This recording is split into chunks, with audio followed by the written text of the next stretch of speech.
In previous videos, we established one thing together: immortality is real. Through the research of psychologist Kat Chong, Taoist immortality cultivation practices have been analyzed from a scientific perspective. Even together, we unravel the mysteries of the world that exists after human death. Self-cleansing of the internal organs. If these discoveries are accurate, has anyone from ancient times to the present ever cultivated to the realm of immortality? Has anyone truly attained enlightenment and broken free from the cycle of reincarnation? And in fact, someone has truly achieved that miraculous feat. Lu Dongbin, a name that feels both unfamiliar and deeply familiar to many, also known by his Taoist appellation, the Returned Sage. This character is best known through television series and is the one who penned the entire story. Most of us consider Lu Dongbin to be a mythological figure. However, the truth is that he was indeed a real historical figure. According to historical documents, the Tang Poetry Anthology has collected 254 poems by Lu Dongbin. He made significant contributions to the treasury of ancient Chinese literature. Lu Dongbin once wrote an extremely famous book, and to this day, that work is still widely circulated. Tai at Kim Hua Tong Kai. The book emphasizes practicing Qigong, advocating for focusing one's concentration inward to guide the Qi from the upper Dantian down to the middle and lower Dantians. In terms of justice, this book venerates the Great Way, takes emptiness as its foundation, and employs the transformations of all things as its function and utility. The method recorded in the text takes Taiyi as its foundation and uses Jinhua as its extension. The branch and the root rely on each other, thus ensuring eternal existence. The supreme oneness is the Tao. Only through the harmonious combination of firmness and flexibility can one attain the principle of success. In addition, the valuable legacy he left behind also made significant contributions to the formation and development of modern psychology. That is the secret book of the Golden Flower, a work on Chinese meditation and alchemy. It evokes a metaphor that each of us must awaken, directing our consciousness toward the light. A pristine gate symbolized by the golden flower, a center of power where all things circulate and transcend. This book is virtually unknown in China, yet its influence in Europe has been profoundly far-reaching. In the 1920s, Richard Wilhelm translated this work into German, and this translation was subsequently rendered into English, Italian, and many other languages. And Ka Chong, one of the most profoundly influenced individuals, skillfully applied the theories and ideas from the book to refine his own psychological doctrine. Thanks to this, he cured the physicist Pauli of his psychological disorder, an ailment that had stumped even many contemporary psychologists. Wolfgang Pauli was one of the most outstanding scientists of the 20th century. His contributions to atomic structure played a key role in laying the foundation for quantum theory. Conceptions of absolute space had a decisive influence on Einstein. At the age of 25, the brilliant physicist Pauli discovered the exclusion principle, opening the door to the quantum world for humanity. Lua Dongtan, Ka Chong, and Pauli. These three seem to have no connection to each other, nor any relation to our story today. But wait, let's connect these pieces to form a more complete and compelling story. In the year 838 AD, at the age of 42, he set out for Chang'an to take the Zhuangyuan examination. After checking into a guest house, he went down to the lobby to enjoy some wine and a few delicious dishes at the bar. While waiting to be served, the group of children noticed an elderly Taoist priest sitting at the opposite table, who looked most extraordinary. The sturdy old man opened his coat, revealing a large, round belly and an exceptionally thick, bushy beard. What was particularly distinctive was that the mustache on either side of his mouth was even woven together. When the server brought out the dishes for the winter shift, Mr. Lau came and sat beside him and said, "Still some fine liquor left." Since Lu Dongtan was a generous and kind-hearted man. Therefore, he was not only willing but also quick to ask the servant to prepare a few more dishes and bring more wine. The two ate, drank, and talked for a long time. Lua Dong confided that he actually had no interest at all in participating in this royal examination. However, because his family was a renowned Lu clan in Ha Trung. His lineage had served as officials for 9 generations, and even his grandfather once held the position of Grand Administrator. Therefore, from a very young age, he nurtured the ambition to pass the Trang Nguyen examination and become the highest-ranking official in the imperial court. He began taking exams at the age of 20, yet for 22 long years, he consistently failed. Now, he is 42 years old. I did not expect you to be a high-ranking official. You look distinguished, especially with your high and full forehead. He looked more like a prisoner, so it was only natural that he failed the exam. Drink. We shouldn't. But the wine is gone, no need to order more. I still have some left in my gourd, if you don't mind, please enjoy it with me.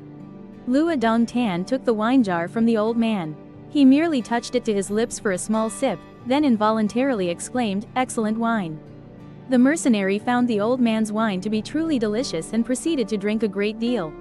In no time at all, he began to feel drunk, his head started spinning, and he collapsed right onto the table. A short while later, the young man woke up and discovered the old man had departed. Before leaving, the aged Taoist had also given instructions to his deer and expressed his gratitude for the delicious meal and wine. The merchants will undoubtedly pass the examination with outstanding scores. Just as the old gentleman said, this generation has fully secured the highest academic honors in the imperial examinations. After that, he advanced rapidly through the official ranks. Whether it was difficult tasks, schemes to suppress him within the bureaucracy, or plots within the inner court, he handled everything with ease and thoroughness. Time passes so quickly, 30 years have gone by, and now that cohort is 72 years old. Like his grandfather in the past, he once held the position of a high-ranking official in the imperial court. His descendants across generations have all found prosperous paths, living in grand mansions with hundreds of concubines and servants attending them. However, during a banquet, he unfortunately drank too much and inadvertently made offensive remarks towards His Majesty. As a result, the emperor became enraged and stripped him of all his positions. Not only were all his assets confiscated, but he himself was also exiled to the desert. On the way to the northern wasteland, amidst the raging sandstorms, he sat on his horse feeling utterly exhausted, both physically and mentally. He reflected on his life. All his years, he had poured his energy into the struggle, only to seize status and personal gain. In the final moments of his life, he suddenly realized that all of it was ephemeral. He was born with nothing, and to the earth he returned, with nothing. The Reformation life had created countless riches, yet none could be taken upon death. At that thought, he collapsed onto the desert sand. This awakened Tan's tongue. His life over the past 30 years, it turned out, was merely a dream. How long have I been asleep? Even been 15 minutes. This pot of porridge hasn't. In his dream, he lived a full 30 years of life, with all its fulfillment and every strand of memory vividly present in his mind. For 42 long years, not a single day did he get to live as his true self. Afterwards, Dong Tan respectfully acknowledged the elderly Taoist as his master. From that moment on, he abandoned all worldly fame and fortune, following the old man to the Changnan Mountains to cultivate the way. Later, he suddenly attained enlightenment, devoted himself to cultivating his own unique method of immortality, and ultimately achieved the Tao to become an immortal. The old Taoist master bestowed upon him the sword named Shuyang after he had attained enlightenment and become an immortal. Therefore, at that time, Mr. Tan was also known by the title Wang Tu. Later, he continued to impart the Yang sword technique to Wang Chongyang, who would later found the Chenjen sect. One of Wang Chongyang's disciples spread the teachings and inspired the Genghis Khans, while also receiving their strong support for Taoist thought. Therefore, during the period of Mongol imperial rule, the Chenjen sect flourished tremendously, becoming a major school with an exponentially growing number of followers. A few years later, Kublai Khan, the grandson of Genghis Khan, established the Yuan dynasty. He grew apprehensive of the increasing power of the Chenjen sect. To consolidate his dominant position, he ordered all his subjects to be forbidden from following any religion. From that point on, the Chenjen sect and the teachings of Lu Dongbin gradually grew in prominence over time. To this day, some localities in Beijing, Shaanxi, and Shaanxi still preserve the religious rituals of the Chenjen sect from the Yuan dynasty. This demonstrates that Taoism and the teachings of Lu Dongbin have profoundly influenced Chinese culture. Next, we will explore how Dong Tan's theory spread to Europe and influenced Heisenberg and Pauli. Back in 1899, a 26-year-old German man named Richard Wilhelm arrived in Qingdao. After 22 years of traveling extensively throughout China, he became a renowned sinologist. Richard Wilhelm is also known by his Chinese name, Wei Lishen. Upon first arriving in Qingdao, he translated many classic Confucian works into German to introduce them to European readers. The works of Confucius, Zhuangzi, and Laozi continue to be widely republished and circulated to this day. After the outbreak of World War I, Nguyen Ai Quoc was forced to leave Britain and return to Germany. Just before he set out, a Taoist priest led him up Mount Lao and gave him a book called The Secret of the Golden Lotus. While translating this book, he realized that many of the strategies discussed would be very useful for his friend's research in Switzerland. That friend was Jean Valjean. At that moment, Jiang was in the depths of utter crisis, submerged in the abyss of life. Because he broke away from his mentor Sigmund Freud and abandoned Freud's psychological theory to establish his own school of psychological thought. However, he remained trapped in a vicious cycle with no way out. To complete his theory, he still had unresolved questions about the conscious and the unconscious world. Ka Jiang was gradually approaching the brink of a nervous breakdown, even verging on madness. At that very moment, Guy Laptien came to visit Jean and revealed to him all the secrets contained within the Golden Flower Manual. Gentle and full of emotion, Ka Jiang's voice rose. "Here it is. This is exactly what I've been searching for all this time." Afterward, John and Guy Laptien spent considerable time thoroughly studying the book before translating it into German. Of course, John got what he wanted. He perfected his own theory, named analytical psychology. In 1930, the renowned physicist Paul Dirac predicted the existence of antimatter, a revolutionary discovery in the field of quantum physics. Pauli was diagnosed with neurasthenia. For 20 years, he had been tormented by persistent nightmares. 3 years ago, his mother passed away from suicide due to profound grief, and around that same time, his wife also departed, leaving him behind. What pained Pauli most was not that his wife had left him, but that she hadn't left him for a wealthier, more successful, or more handsome man. And became an eminent chemist. Unable to bear the shock, Pauli began drowning his sorrows in alcohol. Even during a visit to the University of Michigan, he encountered an accident. Pauli fell down the stairs from drinking too much alcohol. Upon returning to Europe, Pauli went to see Jean at his clinic. For the next 25 years, they worked together. This not only helps Pauli alleviate his psychological issues but also opens up a harmonious integration of science and psychology for both of them. Pauli specializes in studying the uncertain world of quantum mechanics. John's studies, conversely, delve into the world of the subconscious, a place consciousness can scarcely reach. Both believed that the world they were studying was real, and that there must exist some connection between this visible world and that invisible one. They have found a plausible clue for this connection: the number 137. Many eminent scientists and physicists have endeavored to uncover the hidden meaning behind the number 137, but to this day, no one has succeeded.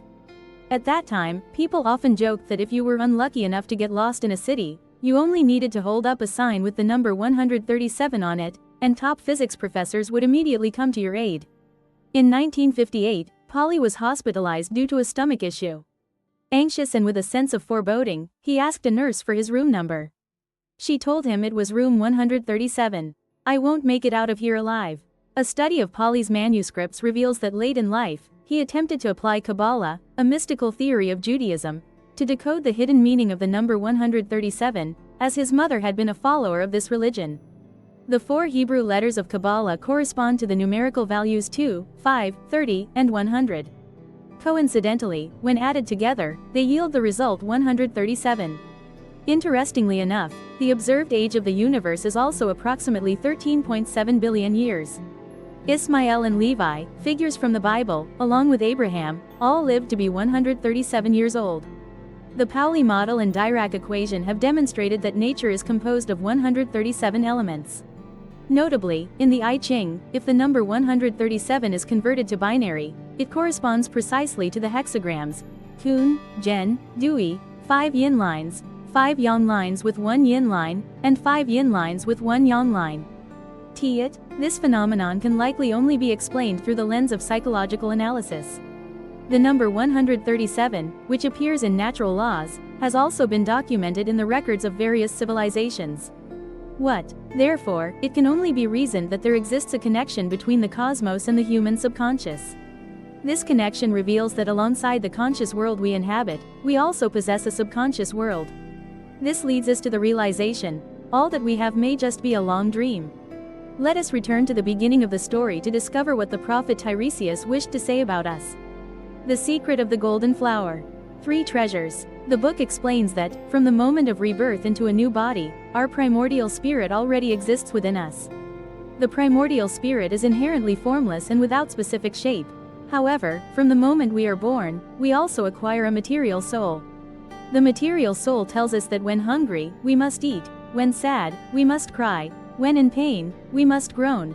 When seeing beauty, we must be moved, along with countless other awakening emotions. But the primordial spirit is not like that. It absolutely will not be shaken by any of these things. Most people only have their primordial spirit awakened when they step onto the boundary between life and death. The material soul, which resides in the body and is governed by base desires, is like a demon. If the original pure soul yearns for immortality and eternity, this material soul yearns for death. The influence of the material soul is something each of us can perceive within ourselves, such as greed, envy, carnal desires, and other worldly calculations. In the world of books, the primordial soul guides us into dreams, where we can explore the entire universe from its dawn. Everything you yearn for exists within it. However, when you wake up, you won't remember a thing. Why is that? The reason is that the material soul has completely taken control of your being. Therefore, you must diligently practice according to Taoist methods, like alchemical refinement, so that the soul and spirit can separate from the physical body. Origin at any moment. Sounds rather fantastical, doesn't? Even great scientists like Newton or Einstein believed in it. Newton once asserted that every object in the universe must necessarily be governed and controlled by an omnipotent being. At the most advanced level of the telescope, I have seen the traces of the divine. As for Einstein, he believed that the universe contains countless planets, each of which continuously moves along a specific orbit. The power of this cosmic order is created by the divine. Therefore, countless phenomena belonging to the invisible world, though not yet verifiable by current science, cannot be dismissed as non-existent for that reason. Finally, try subtracting 137 from 2023, then divide that result by 137 to see what you get. 2023 is the time for you to achieve extraordinary things. Thank you for watching the video until the very end. Day's World will see you again in the upcoming videos.